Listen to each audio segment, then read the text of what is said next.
You are listening to the Horse Radio Network, part of the Equine Network family. Welcome to the Dressage Today podcast, sponsored by Equestrian Plus. This month, we've got the wonderful pleasure of interviewing Dr. Wendy Rice of the ADD Equestrian and Rice Psychology. We really hope that you enjoyed getting to hear her talk about imposter syndrome in riders, how it shows up, and some tips and tools for having less of it in your life. We'd love to hear any feedback you have on the interview, and we welcome any questions you may have. In addition to that, always feel free to email us, either one of us, at the addresses provided in the transcript for Ask the L questions for Aviva. And if you like what we're doing, make sure to subscribe and share with your friends. Aviva, good morning. Good morning, Steph. How are you? I'm good. How are you? A little bit hot. Looking forward to cooler weather. Wow, it is warm. It is super warm right now. I had a couple good days at the beginning of last week. It was just a little bit drier, and I actually was able to ride in the field, and I thought, okay, maybe we're heading towards fall. And then no. Big fat no showed up about Wednesday, and I'm like, nope. I'm having to do a lot more laundry because there's only so many sports bras in a week. So, oh yeah, I sometimes change clothes as many as 5 times. Oh man, in one day. Yeah, yeah. And because I still don't have a wife, I have to do my own laundry. I know. And I'm just like, really? A lot of times I just go, I'm not going to see anybody today. So I'm just going to be dirty and disgusting all day long. I'm just going to be okay with that. So, yeah.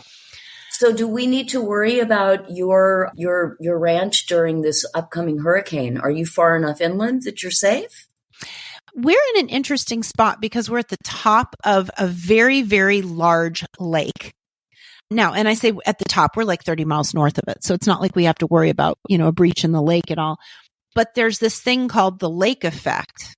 Mm-hmm. So when any kind of weather comes across the center of the southern center of the state, the lake a lot of times will split it.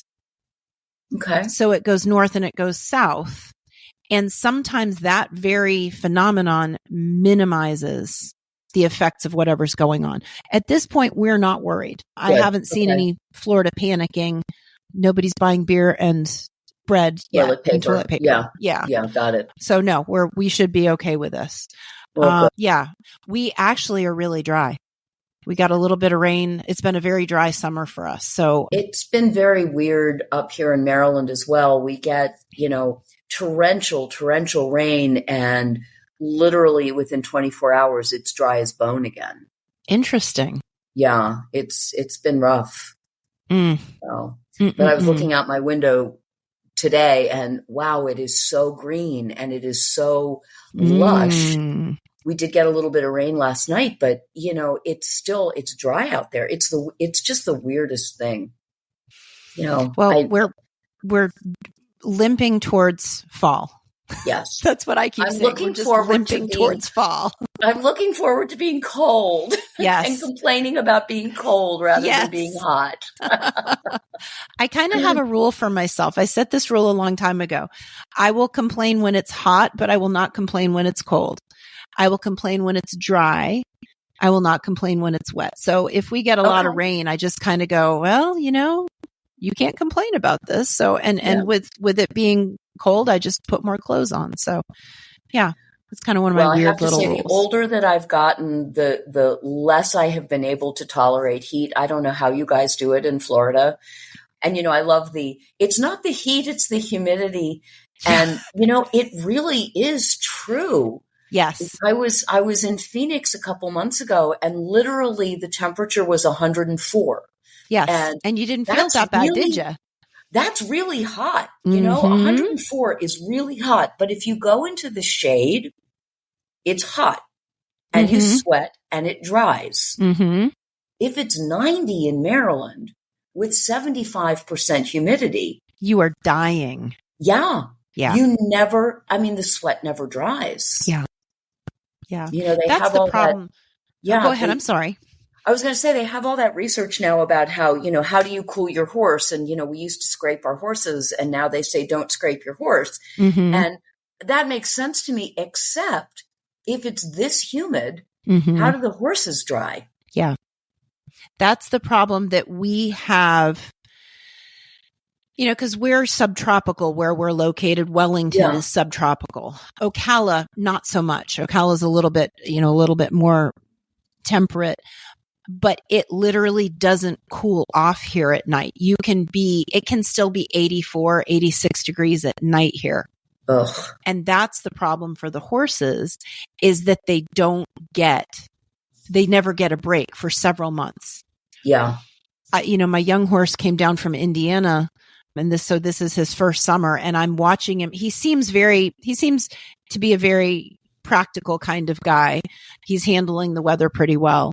But It's always good when you bring a horse over from Europe, or you bring a horse down from, the north. That first summer is really critical, how you allow them to adapt to the weather here. I'm sure. Because once they stop sweating, it's not something that you can't go, well, I hope that doesn't happen next year. You got to go, okay, what are we going to plan for next year? So, well, that's when you sell them back to somebody in the north. It's and crazy. I've seen that, unfortunately, more times. Yeah. Yeah. Because they can sweat up there because they get that little bit of a break at night. Yep. So what's been going on in your world lately? Oh, just keeping busy teaching and judging and sweating. Sweating. Yes. And planning, and, my horse is still just a wonderful unicorn. And in 5 years, I get to do our century ride, and I've already got my judge lined up, and awesome. Not the test yet, because it depends on where we're going to be in 5 years, but super excited about it. So, cool. What's up Very with you? Cool. Sweating. Yeah. Sweating. I'm kind of getting to the end of my time at home. I've gotten a bunch of, little niggling projects done that you don't want to do, but knocking those out because I'm getting ready to start traveling again. I was teaching this past weekend, and my freestyle is done. And I have to say, for somebody who doesn't do this for a living, I did a really good job with my music. Good for you. So yeah, my little, you can't really tell, like I can tell because I've listened to it 72 times in a row.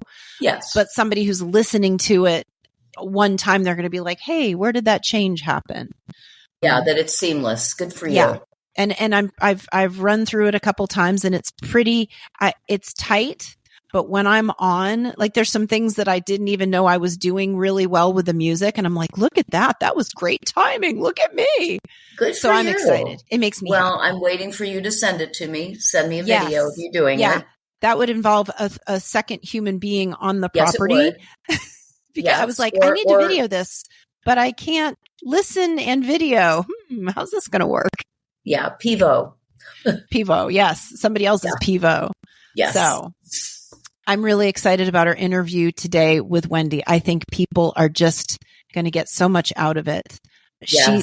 She's a very humble human being. She's a normal horse person. You know what I mean? Well, and that's unusual. Well, yes. I mean, I'm not sure crazy. Normal as a person, but for a horse person, she's a normal horse person, and she deals with the same questions about herself that the rest of us deal with, and her psychology practice has just been a wonderful addition to the horse world, that she's managed to put these two things together. So I think people are going to get a big kick out of listening to it. So before we do that, why don't we do an Ask the L question? Okay. And this one, it's from Sarah, right? This is Sarah's question. Yes. Yep. Yes. She wants to know about second level. And I love that we're doing a little bit higher stuff. You've been doing that right along, which is great. What happens if at second level, instead of staying in the counter canter, or instead of doing the simple change, a horse does a flying change? How do you handle that? What could you expect from a score on that? Well, that is a mistake. There are a lot of things that happen in tests that make the movement more difficult. And if it is performed well, you get sort of bonus points for it. We don't really say that because we want accuracy. But if if you're doing a 15-meter circle, you're supposed to be doing a 15-meter circle, and you do a 13-meter circle and it's absolutely beautifully balanced, the comment is going to be circle small but lovely balance. And maybe that's going to be an 8. And so when you look at a flying change, you think, well, that's a 3rd level movement. And here is Sarah riding 2nd level and she did a flying change. So yay, Sarah. But no, because that is honestly a mistake. The purpose of the counter canter is to demonstrate that you can balance your horse in the counter lead. And the counter canter and cantering on the wrong lead are not the same. And I think that's something that's very difficult for people to understand. Right. And it took me, honestly, a long time to figure out that they were different. But the counter canter does a few things for your horse. The counter canter helps balance your horse. The counter canter helps straighten your horse. And you want to demonstrate that your horse is truly on the aids and listening to you and stays in the canter lead that you want, and that you are sitting correctly to maintain the canter lead that you want. So if you're supposed to be in counter canter and your horse does a flying change, you've just told me that you're not sitting properly. Now, what I do see is a lot of people have started, training the flying changes. And so their counter canter, they have their horses really overbent in the direction of the lead because they're trying to prevent the flying change. And again, that's a mistake. You are telling me that your seat and leg aids, that your balance aids are not correct, and that you cannot maintain the lead that you want. I know when I first brought Tiger home, no matter what happened, when I went across the diagonal, he did a flying change. I could not prevent the flying changes. Okay. And I was so excited when I was finally able to ride the counter canter, even though this is supposedly an upper level horse, and I'm not trying to do upper level movements. I wanted to make sure that my horse was truly on my aids, doing what I wanted, not having an expectation of something. So in the counter canter, the flying change is a mistake. If you can walk or even trot, get your correct lead, your counter lead back. Okay. Because otherwise it's going to be a bad score. If you don't have enough time to do it, you don't have enough time to do it, and it just is a bad score. Okay. In the simple changes, when I teach them to people, I tell them that there are 3 pieces to the simple change. It is the canter walk transition. It is the walk. And it is the walk canter transition. Again, you're not really getting bonus points for doing it fast. Okay. Or not walking at all. Again, you are demonstrating that your horse is on your aids, and you should show clear walk strides. Because again, you're not throwing your horse into a flying change. The movement is a simple change. It is a change of lead, quote, through the walk. That means walk strides. Okay. So if you do a flying change, my comment, and again, I'm judging schooling shows, not licensed competitions, but my comment is flying change is not required at this level. And, in the further remarks, I may say, yay, nice, clean flying change. But I'm probably going to give you a 5 or lower, because you've changed leads, which is sort of the heart of the movement, but you haven't done it correctly. You didn't really do the movement though, did you? No. Yeah. No, you really didn't. I mean, I'm nice. I'm probably going to give it a 5. Probably deserves a 3. I did a fabulous continuing education with Lilo 4, and it was called Are You Satisfied? And her thing was, you see a movement and you say to yourself, am I satisfied? And if the answer is yes, it's how satisfied am I? Oh, I love that. You go up in your scores. If your answer is no, how dissatisfied am I? And if I see a flying change at second level, I laugh because to me, I know that means that the person has started to look at the flying changes, and yay, the horse is being, a nice volunteer, whatever. But you're supposed to be doing a change through the walk. Yeah. And, if you're training the flying changes, it's awesome when your horse does a flying change, and you're not going to discipline them for it. Right. You're not going to punish them for it. But that isn't what you asked for with the simple change. And what it tells me is that you are not riding with correct aids well. Because if you go across the diagonal with an upper level horse and you're cantering and you do the aid to walk, they walk. They don't do a flying change. Because your aid for a walk transition is not your same aid as a flying change aid. 100%. Yes. So, the answer, Sarah, is, no, that's not good. You don't get bonus points for doing flying changes.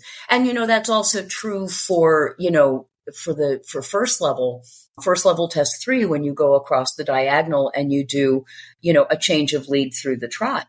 And again, there are 3 pieces to that movement. It's the canter trot transition. It's the trot. And then it's the trot canter transition. And rushing through that does not impress me. Riding it well and balanced. And, people will say, well, how many walk steps am I supposed to have? How many trot steps am I supposed to have? And, my answer is enough walk or trot steps that you show me that you are truly in the gait and balanced and can do the new transition. And for some people, maybe that's 3 steps. And for other people, maybe it's 5 or 7 steps. And I personally rarely say too many steps, too many walk steps between, transitions, because I would rather see somebody take the time to balance. Because if it took you 7 strides of walk, the chances are pretty good that you are changing your balance, you are changing where your legs are, you are changing where your seat bones are, you're waiting for your horse to acknowledge that, and then you're asking for the aid. And I would rather see a well-planned aid than a rushed aid that ends up in something that's unbalanced and not so good. That makes a lot of sense. And I do think people, because they get so anxious about the movement that they rush through, but giving them this, as we talk about with Dr. Wendy, giving them that grace, take your time, set it up. Yeah. It's going to be a better, and I always think, which is the better mistake? Like what you were saying about somebody holding the bend too much in the counter canter. It is a mistake. Which is the better mistake? And I don't even know that there's a solid answer to that. It's the mistake that sets you up the best for the next best movement that you can do. Exactly. And I think that is the skill of riding in the ring. If there is a movement that is difficult for you and your horse, or if there's an in your test, you've already screwed up. The score is already not great. Do what you need to do to set your horse up for success for the following movements. Yes. Because they've already scored it and they're moving on. Exactly. Don't be the one that gets attached to the past mistake. Yeah. I mean, I was on Facebook this morning and somebody I know had shown over the weekend and posted that, she had a difficult time in one of her tests, and that she made the decision to make a circle and took the 2-point error, knowing that it was an error, but knowing that if she didn't take the time to rebalance her horse, that she wasn't going to be able to do the subsequent 3 movements. So sometimes it's better to take a -2 and then get a 6.5, a 7, and a 7. Yes. Than to get the 4 and a 5 and a 5.5 and a 5. So, and that's being able to be in the moment of the test. And I do think sometimes some horses will anticipate movements. And it may not even be that you necessarily set the movement up badly, but sometimes, even when we don't want to, sometimes you do have to school your horse in the show ring. Yes. I'm not suggesting that that's an every show thing. Or that you're aggressive with it. Right. But you're right. One of the scores is submission.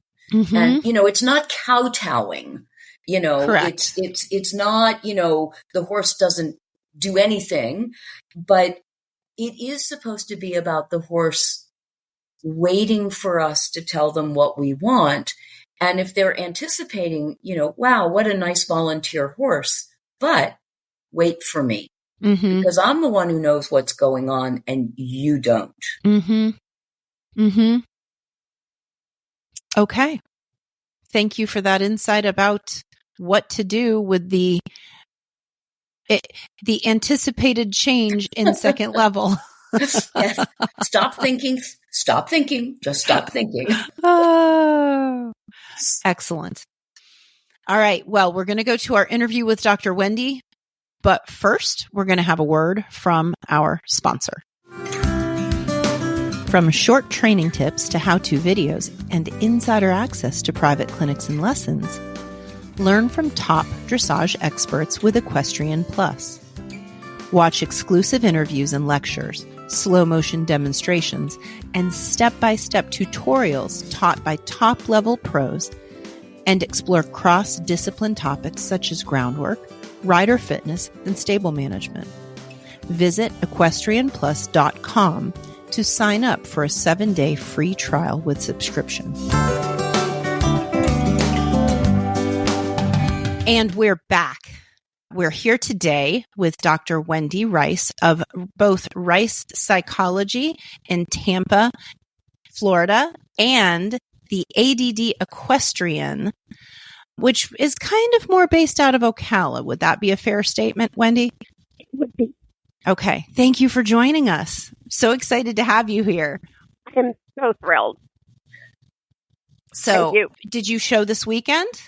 I did not show this weekend. Okay. I am going to Wellington in 2 weeks, and then one more WEC in the first week of October, and then I go to the National Horse Show at the Kentucky Horse Park in October for the medal finals. And this is your second year going to medal finals? This is my third year. I'm hoping third time's the charm. Well, that's getting exciting. there is half the battle, isn't it? Yes, I did ride all weekend, and I am in boot camp mode. Excellent. Well, we always like to give our listeners a little bit of background on our guests. So tell us about Wendy. How did Wendy get where Wendy is in her career? How did Wendy get where Wendy is with her riding? And how did you manage to combine your two things into doing something amazing for other people? Wow, that was a big question. Okay, so I was probably born horse crazy, but didn't know till I was about 8. And I went to Bryn Mawr Camp in Honesdale, Pennsylvania, and I took 3 lessons on a horse named Willing, a Palomino, in a lunge ring. And then I was sunk. And I went to camp till I went to college, and thank God, because I got to ride a ton. And I really think that because I was a once-a-week lesson rider. But I begged, I borrowed. I finally got my driver's license and did my first half lease. I grew up on Long Island riding more or less hunter jumpers. I went to Skidmore College and got to ride a lot and had a bit more of an introduction to dressage there. And then I did my junior year abroad, and I had been a working student for Julie Ulrich in Middleburg, Virginia, and she hooked me up with a woman named Minette Edwards, who taught me classical dressage for 6 months when I lived in London. And that was incredible. I had no stirrups. I had no reins. I had very long legs, and I did lots of really interesting exercises. So fast forward, I finally figure out that I should maybe become a psychologist, having no idea what I was in for. So now I'm a psychologist.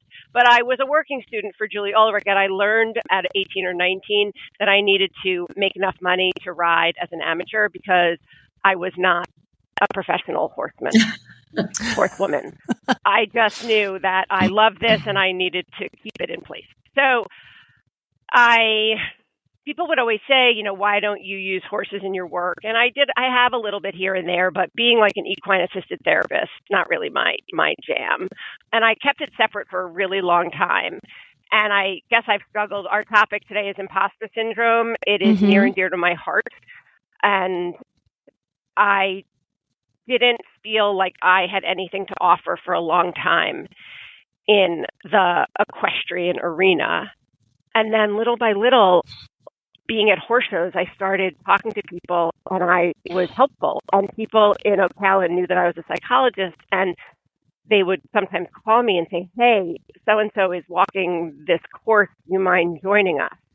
Or do you mind helping? And so off the cuff, I ended up doing a little bit of stuff. And I was finding that I was watching lessons and I could translate a little bit from the rider to the trainer and say, I wondered if you tried this. And, and in Hunter Jumpers, we count strides. So you guys have tempies, right? And so when kids can't count strides, why? Well, sometimes they have a learning disability, or sometimes they have ADHD, or sometimes they're so nervous that their brains aren't working. And I just found that I was loving working with riders. And so I finally decided to marry the two. I spent a lot of time in Ocala at WEC, at the World Equestrian Center, and I decided to kick off the ADD Equestrian. And it is a sort of coaching and therapy, sports psychology to help riders with focus, with learning, with anxiety, in and out of the show ring. And it has been incredibly rewarding and amazingly successful as a girl with a little bit of imposter syndrome. I haven't been found out yet, and people are excelling in their riding and in their lives. So I spent time riding with Stephany, so I have some dressage and biomechanics background now, which has been incredibly helpful. And I ride Hunter Jumpers in Ocala with Lauren Schweppe, but I speak enough dressage that hopefully what I am here to talk about is going to feel applicable. Awesome. Well, I think that riding is riding, and all of the issues that people deal with in riding are the same cross-discipline, don't you? I mean, whether it's barrels or dressage or jumpers, we're all dealing with the idea that I don't belong here. Yeah. And eventually somebody's going to figure out that I don't. And isn't that sort of the definition of imposter syndrome, that we don't belong? Why would someone listen to me? Yeah. As opposed to everybody else. Yeah. Well, it's funny how it sneaks up, and I think it certainly is an issue in riding, but it's an issue for many people across the different things that they are supposed to be doing competently in their lives. Where did imposter syndrome originally come from? So there were two psychologists who came up with this in the late 1970s, both, I think, therapists. And in being therapists and then existing in academia, they came across people who, and I'm going to quote from the original article, that despite their earned degrees, scholastic honors, high achievement on standardized tests, praise, and professional recognition from colleagues and respected authorities, these women, and it was more women, and it still kind of is, do not experience an internal sense of success. They consider themselves to be imposters. So it's like they maintain an internal belief, I should say we, that we are not that we are not intelligent. In fact, they're convinced, or we are convinced, that we've fooled anyone who thinks otherwise. And so that's kind of the definition of imposter syndrome. So I have late in life ADHD, and I always thought I was stupid because I have a little trouble with getting stuff out of my memory. So I would say, you want me to help you solve problems, but you don't want me on your Trivial Pursuit team, because my long-term retrieval of facts or knowledge, that's not my forte. But I can solve my way out of a paper bag over and over, different size paper bags, different shaped paper bags. Anyway, so I went to Skidmore College in Saratoga Springs, and the week before graduation, I get a call, and I'm being inducted into Phi Beta Kappa. Oh my God! Wow! Right, which is insane to me because, again, I'm the not smart person. And so the story I told myself was that my college had a quota to fill, and they had to find one more person. So they chose Oh my me. gosh. Yeah. So if that's not a definition of imposter syndrome, pardon? Wow. So sad. Right? Yes. But I think we can recognize it in other people that we admire, but we can't necessarily see it in ourselves when we're doing it to ourselves. Right.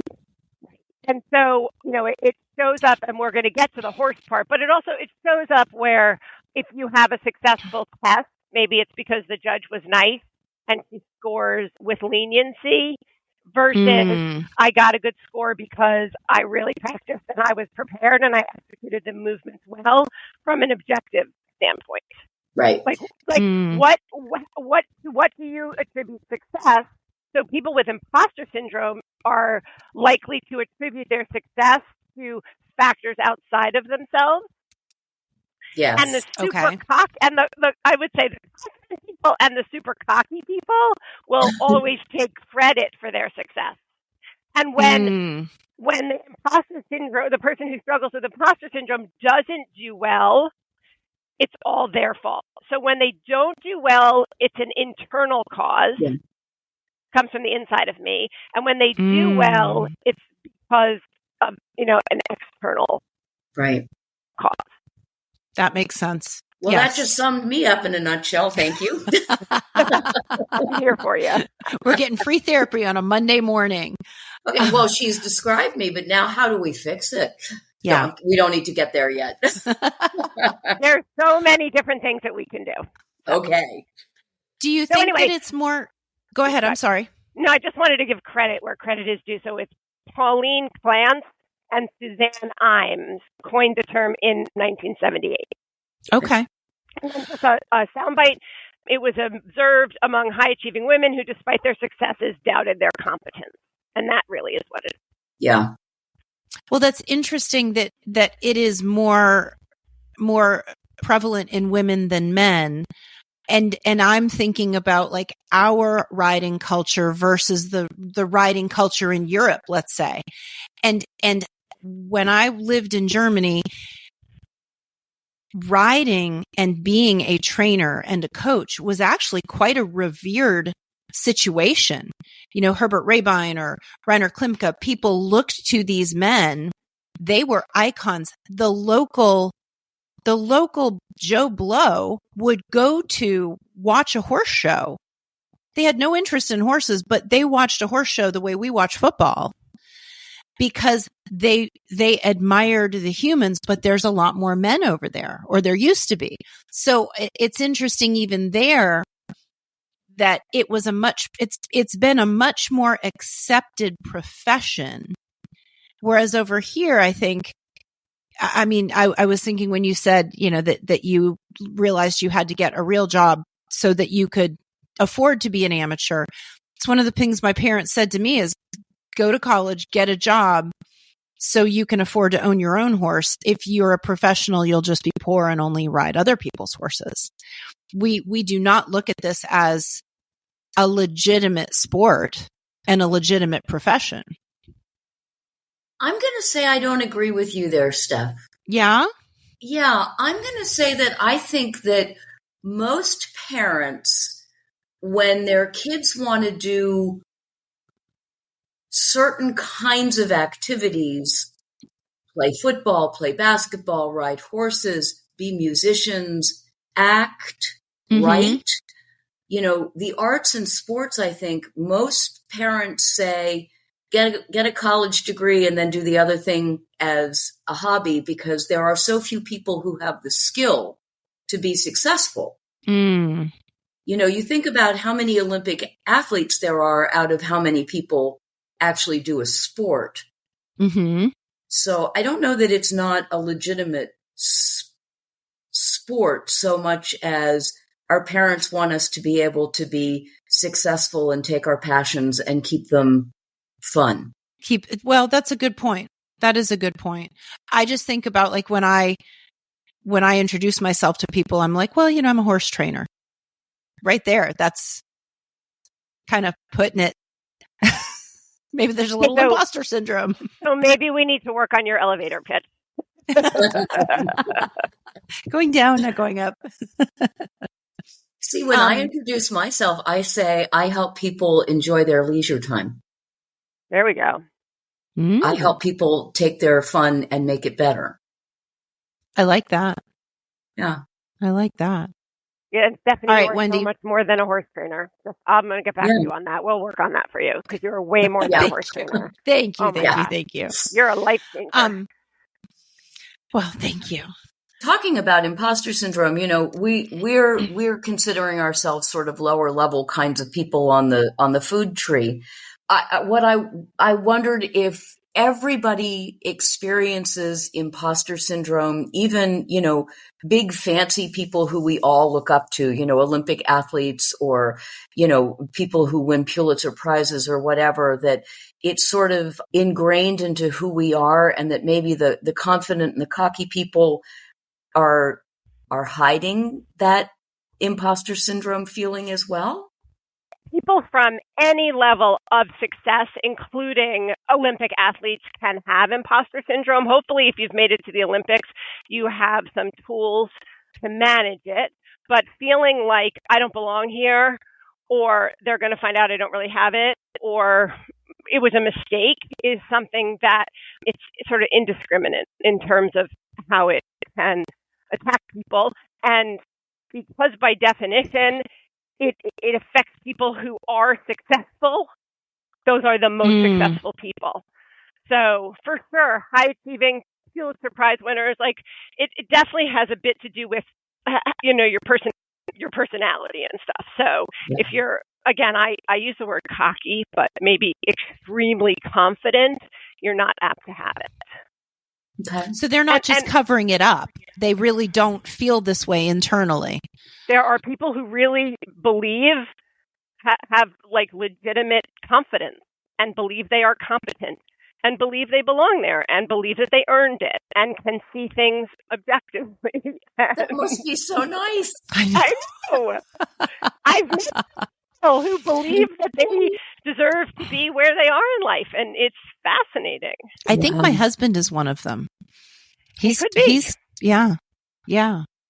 Well, okay. So why do some people experience it and some people don't? So it has to do with a bunch of different things. Partly it can originate from your family of origin.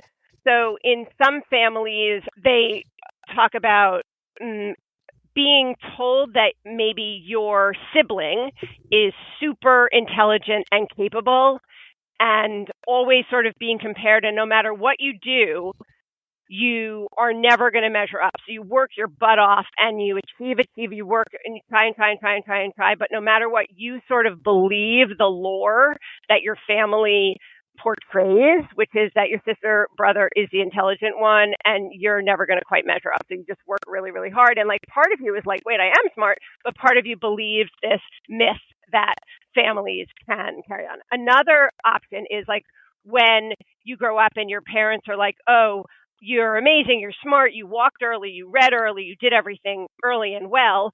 And then you believe that if you struggle with something, you must not be smart or capable, because the lesson that you've internalized is success without effort. So if you have to put in effort, then you must not really be so smart or so capable.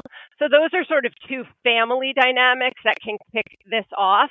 Also, people with some low self-esteem who just don't feel good about themselves, and, people who have a lot of self-doubt. There's something called cognitive distortions, which are just sort of thinking mistakes that we make. So like when we blow things out of proportion, that's a thinking mistake, right? Mm-hmm. And so what I mentioned earlier about attribution theory, if you always attribute your success to something outside of yourself, like I did well on the test because the test was easy, right? You don't really develop that internal sense of I can do it. I really can do it. I have what it takes to be successful. So that constant self-doubt, discounting success, right? Because it was a kind judge. Even you and I actually, Stephany, both know some people who feel like they don't deserve their horses. Like my Yes. horse has more talent, and I am doing my horse a disservice by not letting somebody better than I am ride my horse. Well, again, Yes. we all know the horse doesn't care, Right. right? But maybe I shouldn't do this because, I'm not good enough. And then, comparing yourself. Well, I don't belong here, right? Because I'm not as good as so-and-so. Mhm. It's so easy to compare yourself to other riders, who have different finances than you, different access to coaching, and it just can fuel that sense of not measuring up. And the last thing is, dressage, all disciplines of riding are it's a high achieving culture, right? Mhm. Especially if you do compete. And it attracts a lot of type A personalities and perfectionism. People who are perfectionistic tend to be somewhat black and white in their thinking. So I am either perfect or I am a failure. And I don't know you, but I'm not often perfect in the saddle. I'm sometimes better than I was yesterday, and sometimes it feels really right and the stars align and I'm really in sync with my horse and my timing is great and my aids are precise and my horse is in a good frame of mind, right? But perfectionism is like, it's the kiss of death. Oh, yeah. Do you think, I was thinking about how the horses play into this. If let's say you buy the schoolmaster of your dreams, this horse has been there, done that. Do you think that can make you feel like more of an imposter? Or do you think that it can actually buoy you up? Like, my horse knows more than I do. This is the horse doing it. Or my horse should do this for me because he knows. Which way do you think that tends to go? I don't think it tends. I think it tends to go in both directions based on the personality and emotional fortitude of the owner. Because some of us would buy the schoolmaster and be so grateful that we were fortunate to have it. I have a horse that is highly trained, and when I do it right, he does it right, but he doesn't let me get away with squat, right? So he's not a schoolmaster, but he is highly trained. So when I ride well, it goes well. And I mean, he can be not in a great mood sometimes, but, we know that. So I think, but if you're a person who believes that you have to be your horse's equal, or I'm not being very articulate here. I think it depends on the mindset of the person who buys that horse and why they're buying that horse. So if you are a training level rider, or, if you are not a pre-St. George rider and you buy a Grand Prix schoolmaster, you bought him hopefully to teach you things and to reduce the gap between his skill and your skill. And you bought him as your experienced teacher. So if you can say, I'm so fortunate to have someone who knows more than I do, it's sort of green horse, green rider, or well-trained horse, green rider. There's so much to be gained. And, your horse is reinforcing you for asking correctly. And your schoolmaster, you may have a schoolmaster who gives it to you even if you don't ask correctly, or you may have a schoolmaster who says, you better do it right, girl.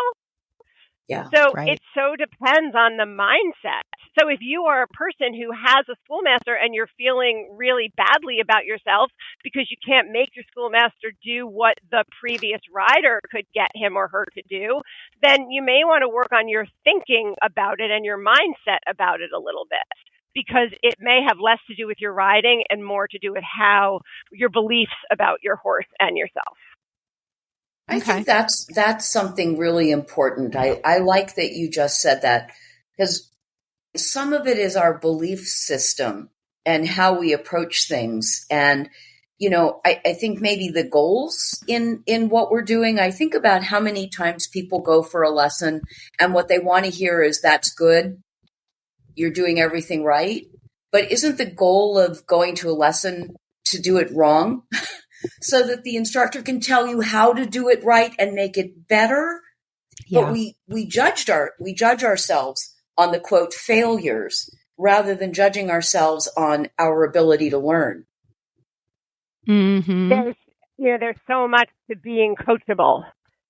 and to learning. And there are people who really struggle with feedback and who, would ride in front of a Stephany and want to get it all right. But, Stephany has x-ray vision. She can see into the cells in your body, and she knows where you have tension, and she knows what your left cheekbone is doing before you do.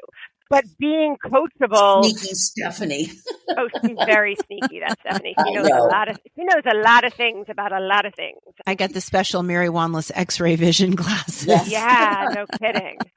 So I think there are people who go into a lesson, and they probably go into all walks of their life with the same thing, right?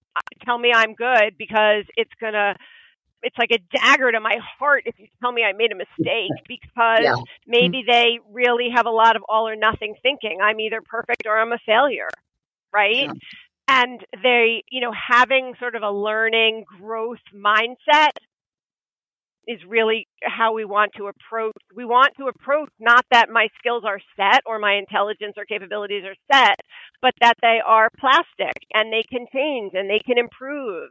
And doing it all perfectly in a lesson is unrealistic. And you're not a failure if the person who's teaching you finds things that they can support you with and help you with. That is why you're there. But I think there's a lot of people whose self-esteem is really fragile, or whose self-esteem is ginormous, and there isn't room for that. Yeah. For them. Do you think that there, amongst riders, that there are people whose self-esteem is very much wrapped up in how well the horse does? Like if they have a good performance that day, the horse gave a good performance, the horse, rode well, that they feel good about themselves as a person. But if the horse didn't go well, they take that very personally. Definitely. Okay. And realistically, the two aren't necessarily tied in. If you're playing baseball, it's a ball. And yes, there's weather and there's wind and there's the pitcher and all of that. But we are coming at this from a whole other perspective and direction. And our balls have personalities and they have levels of hydration. And they have, I don't like this, or, there's a plastic bag over there. So I think we have to be really, really careful about measuring our self-worth and our success based on our horse's mood of the day. And I also think this is a partnership. And if you're feeling badly about yourself, your horse is going to pick up on that. And if you're feeling super nervous, your horse is going to pick up on that. So yes, the horses come to the arena with, a set of mental, emotional, and physical characteristics and prior experience, and as do the riders. And it's not so much that there's luck, because we know that there's training and conditioning and nutrition and all of that, but we don't have control over a lot of it. You can be in a really good headspace and your horse can have an off day. And so I think, there's a psychologist who talks about giving the most generous interpretation of behavior, right? So if your horse has an off day, it's okay for your horse, we didn't do well today because my horse just was having an off day, or we didn't do well today because I was having an off day. It's nobody's fault. Sometimes it just happens, and it's not about blaming. It may be about what can we learn, but I think we have to be careful. And, I think we want to be sure we really give credit to our horses who step up to the plate in all sorts of insane circumstances. Oh yeah, sure. Well, that was another thought. The thing, can feeling this worry about imposter syndrome, can it affect your horse? Definitely. It just made me think about, for so long, my goal when I was horse showing was just not to not to stand out in a bad way. And I never felt that I belonged. And still, I struggle a little bit with I can't believe I'm here. I'm feeling a little bit like maybe I'm okay and I belong, but it's a struggle. And so, it can show up, we know so much about like negative thinking can really have such an impact on how we ride and how we present ourselves. And so, maybe if you don't feel like you belong, you're going to feel more nervous. A lot of people are very worried about what spectators, what are my friends, my trainers, my fellow competitors going to think about me. I don't belong here. And thinking I can't do this, I shouldn't be doing this, translates into how we ride. So I have a couple of trainers I ride with now, and one of them is really good about saying, you have the ability to do this, Wendy. You are capable of doing this. And, I want you to sit up and remember that you can do this, and approaching this with confidence. And she's right. I do it all the time. I don't necessarily feel like I can do it all the time, but I can deliver when I remember that I can do that. Does that make sense?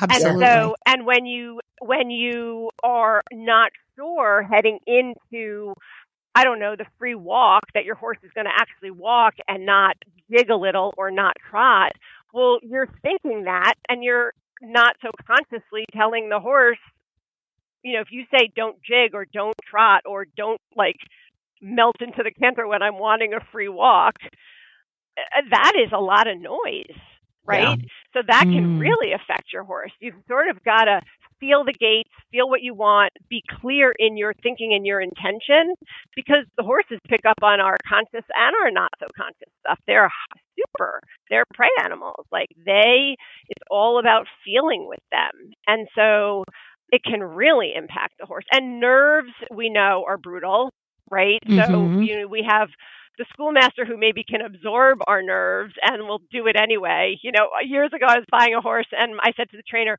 why would you want to buy me the horse, not buy me the horse? Why would you want to advise me to buy the horse that would listen to me? Why wouldn't you just buy me the horse? It knows what to do. It would be much safer for all of us if you just buy me the horse that knows what to do. And, so anyway, it's kind of a joke. So that's, I have been dealing with this my whole life. As a psychologist, as a rider, this is near and dear to my heart. Is it something that you think that we can get over? Because I feel as if I learn the lesson over and over and over again. You were talking about, thinking about what the railbirds are saying. And I remember going to a horse show and riding the horse that I bred, who I was very, very successful with. And there was somebody on the rail, and I knew that she was talking to the person next to her, who I also knew, and they were saying bad things.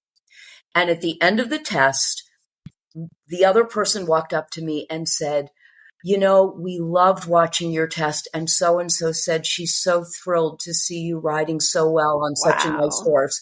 And I thought, see, you have this magical thinking that's wrong. Stop worrying about it. Sometimes people are saying nice things, and sometimes they aren't saying anything about you at all.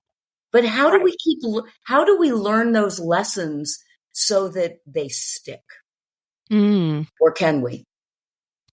We definitely can. There's a lot of different, we can. And my guess is by now you probably more or less have, but we care what other people think. We live in, we are social beings, and part of survival is not having people hate us and think that, and that's, that is, it's sort of in our DNA to some degree. But I think I've talked to people lately about staying in the ring, staying connected with your horse. Stephany taught me a lot about being mindful and being present and leaving my phone in the barn and taking a minute to connect with my baby horse before I got on.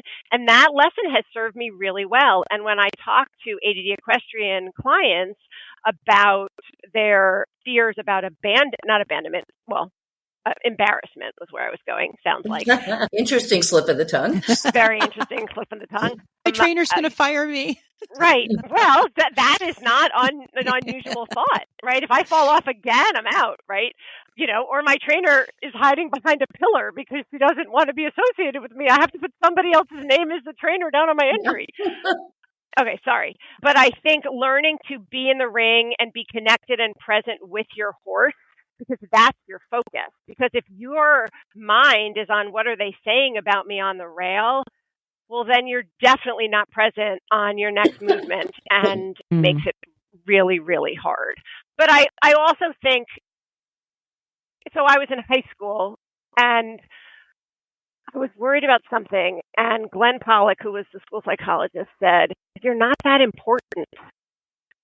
Like, people aren't always talking about you. Yep. And I have a book that I use with kids who struggle with social anxiety and being judged. And we talk about it's sort of, you feel like you're in the spotlight all the time. And granted, when you are doing it, you are in the spotlight. Everyone is watching you. But really, they could give a shit. Like, it's when it's over, it's over. And, you know, maybe they talk about you for a minute or whatever. But, you know, it's not the terrific people who are saying bad things about other riders. Yeah. It's the terrific people who are, it's the terrific people. You know, sometimes I say to someone, well, do you respect their opinion, those people who don't say nice things about you? And they're like, no. I was like, so what they think about you ain't none of your business. Right? Like, and it isn't whatever. relevant. Yeah. It isn't relevant at all. And we don't want people saying bad things about us. And certainly in the age of social media, it's brutal. If you're going to put yourself out there, you know, people are going to say good things and bad things. And when you put yourself out there to compete, we don't have control over what people think and what they say. And it feels bad when people say bad things about us. But I think your lesson is an important one. And I think then it can be, you know, since you had that amazing experience, whenever you see people who you think are talking about you, you'd be like, I don't know. I'm not going to mind read, right? Yeah. I'm not going to be a fortune teller and a mind reader. I don't know what they're saying. Could be something good, but it doesn't matter. It's none of my business. And it might even be what to have for lunch. Absolutely. Because as you said, we are not that important all the time.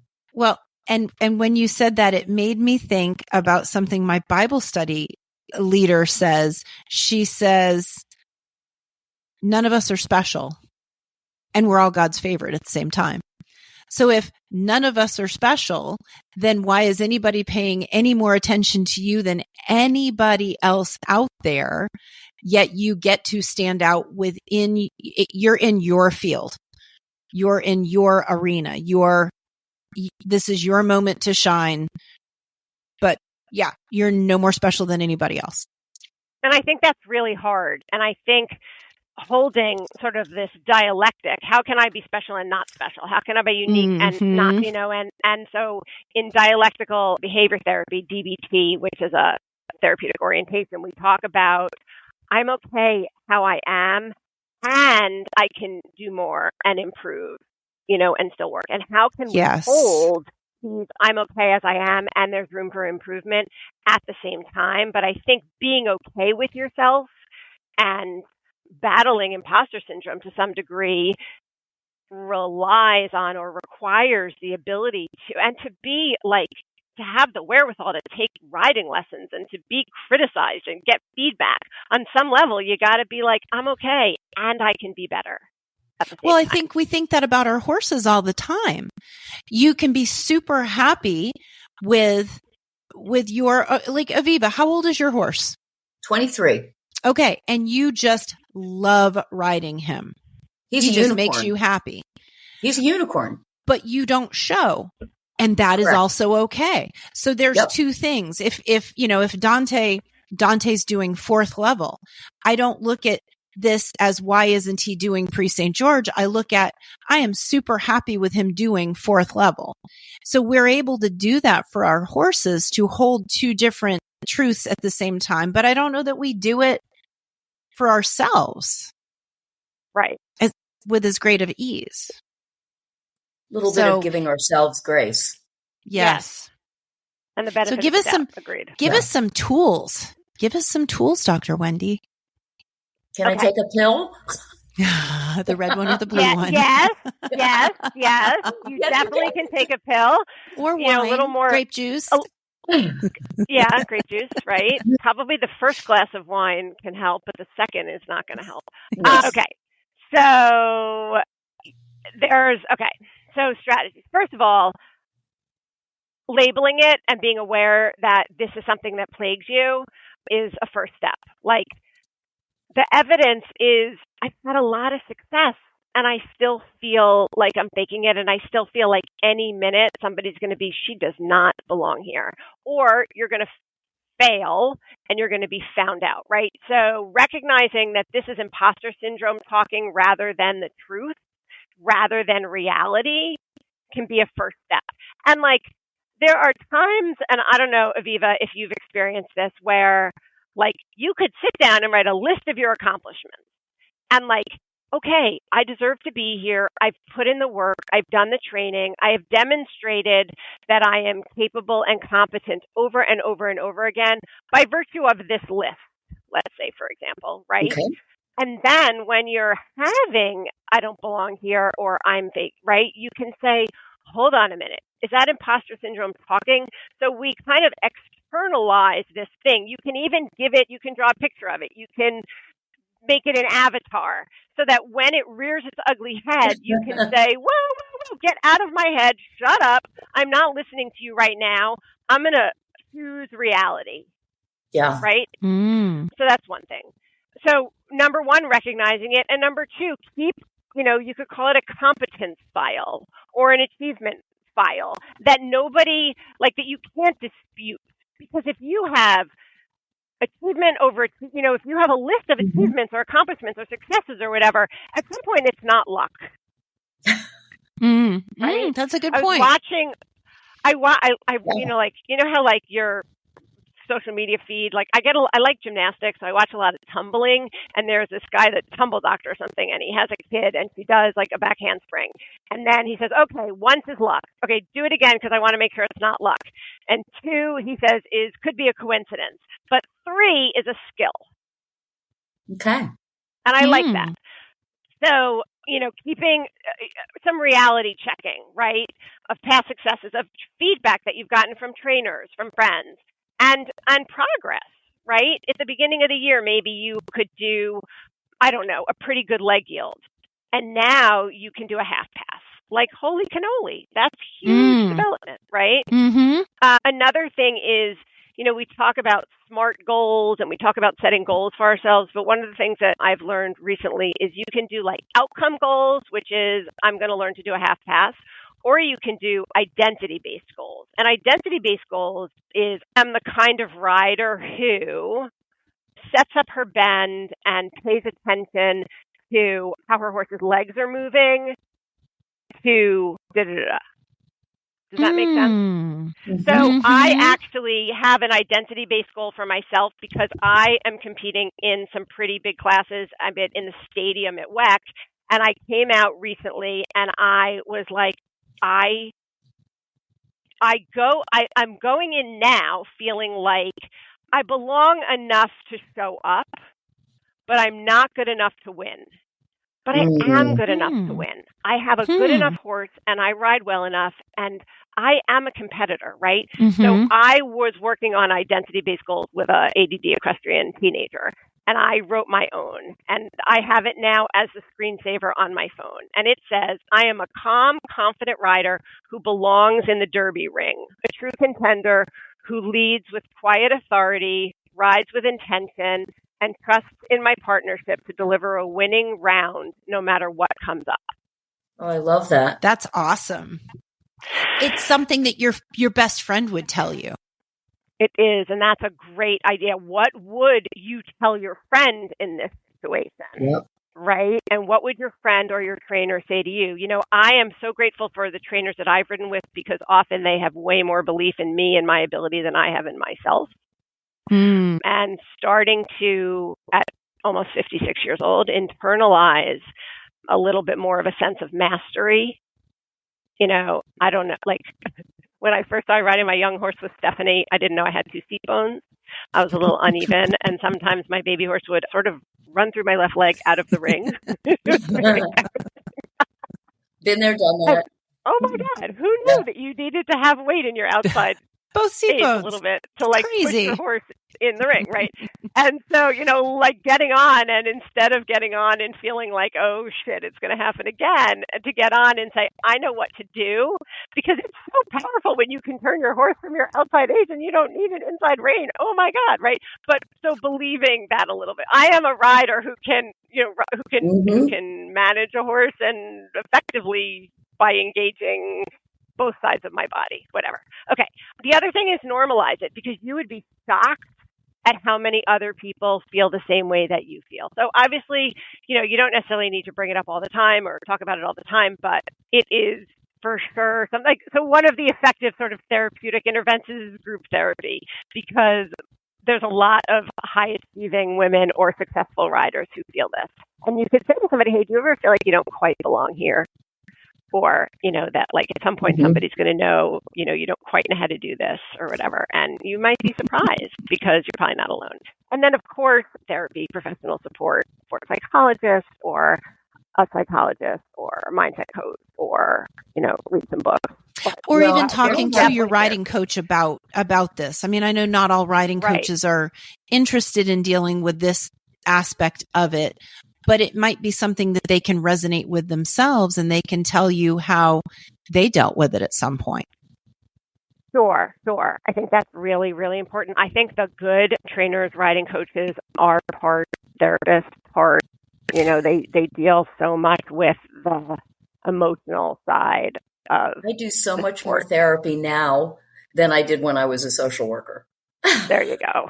Yep. Mm-hmm. And I will say that I went through a very difficult performance problem with show nerves, and I went to see a sports psychologist who was not a rider. She was actually a tennis coach, but she helped me so much with trying to figure out what my anxiety was, where it was, and how to address it in different ways. And, I one of the things that she said to me, which I think you also said, is, talk to yourself as if you're your own best friend, because we talk to ourselves as if we're enemies so much of the time. Mm. Right. Showing yourself compassion and self-compassion. Actually, if that's something that someone's interested in, you can just really look it up. And DBT, dialectical, you can do like DBT, what is self-compassion, or how do you show your self-compassion? And you'd come up with all sorts of quick finds on that. But really, you're right. Giving yourself the benefit of the doubt and approaching yourself with grace and understanding and kindness is a whole lot more successful than being incredibly hard on yourself and criticizing yourself and judging yourself all the time. It's just really, I think a lot of horse people come from like that old world, where they were quote unquote breaking horses, and training people, harshly and beating them up. And those of us with imposter syndrome don't really benefit from that all that well. No. Mm-hmm. Well, this was incredibly enlightening. Yes. So much food for thought. Yes. Thank you. See, what did I say? I said it was. Can I just say one more thing? I did. Really? I was helpful. Oh my God. Because right? of imposter syndrome. Right. So I went to, Oprah did a tour years ago, and I went to it, and she talked about interviewing the most successful entertainers like Paul McCartney or Elton John, and at the end of the interview, they would say, is that good? Was that okay? Yeah. Right? So that's amazing. Yeah. So yes, the Olympians have it, and the most successful people still. We want to be understood. We want to be heard. We want to know that we're okay. Well, I think about Stephen Peters coming up to this last Olympic Games, and he was really struggling with, I think they labeled it some depression, but some mental situations. And one of the things I love is what he did with his freestyle music. If you listen to his freestyle music, there are lyrics in it that say things like, it's gonna be okay. This is a good day. And I thought, what a powerful way to just remind yourself when you're in that moment, in that level of competition, hey, you've got this. It's good. You're good. So we do have those tools to our disposal, even just amongst ourselves. Get a playlist that you like, music that really pumps you up, and, ride to that. and I think a lot of this really it's about mindset, right? And working on your mindset isn't just taking care of yourself, it's taking care of your horse. Yes. Yeah. Right. And having imposter syndrome doesn't mean you're not capable. It means you're human. And you have some self-doubt. And maybe we want to get it from imposter syndrome to maybe a little bit of self-doubt. And then to, okay, I got this. We're never going to be cocky, though, so that's okay. I shifted cocky the other day with somebody to respectful, right? So you can go into the arena saying, like, I've got this, like, I'm going to win this and I've totally got this. Or you can go into the arena saying, I'm prepared, I'm trained, my horse is prepared, and I'm going to be respectful of these movements, and I'm going to treat them, even the simpler ones, with reverence a little bit. And, because we want to maintain some humility and confidence at the same time. That leaves space for, there's an error, let me fix it, rather than you're just riding around going, no, this is fine. Then, oh my gosh, it's not fine. Oh, everything's terrible. Exactly. Because every day with our horses, no matter what we're doing, like I can jump around a huge course or do my tempies and then have trouble picking up the canter the next day. Mm-hmm. Because I'm not quite precise or I'm not communicating clearly. And or my horse is just like, yeah, no, I'm just not with you right at this moment. So today's not the day. Today's not the day. And that happens. And I think we have to really keep that in mind. Awesome. Dr. Wendy? Thank you. Thank you. Thank you. Thank you guys so much for having me. This Absolutely. Really fun, our pleasure. as you said it would be. Yet again.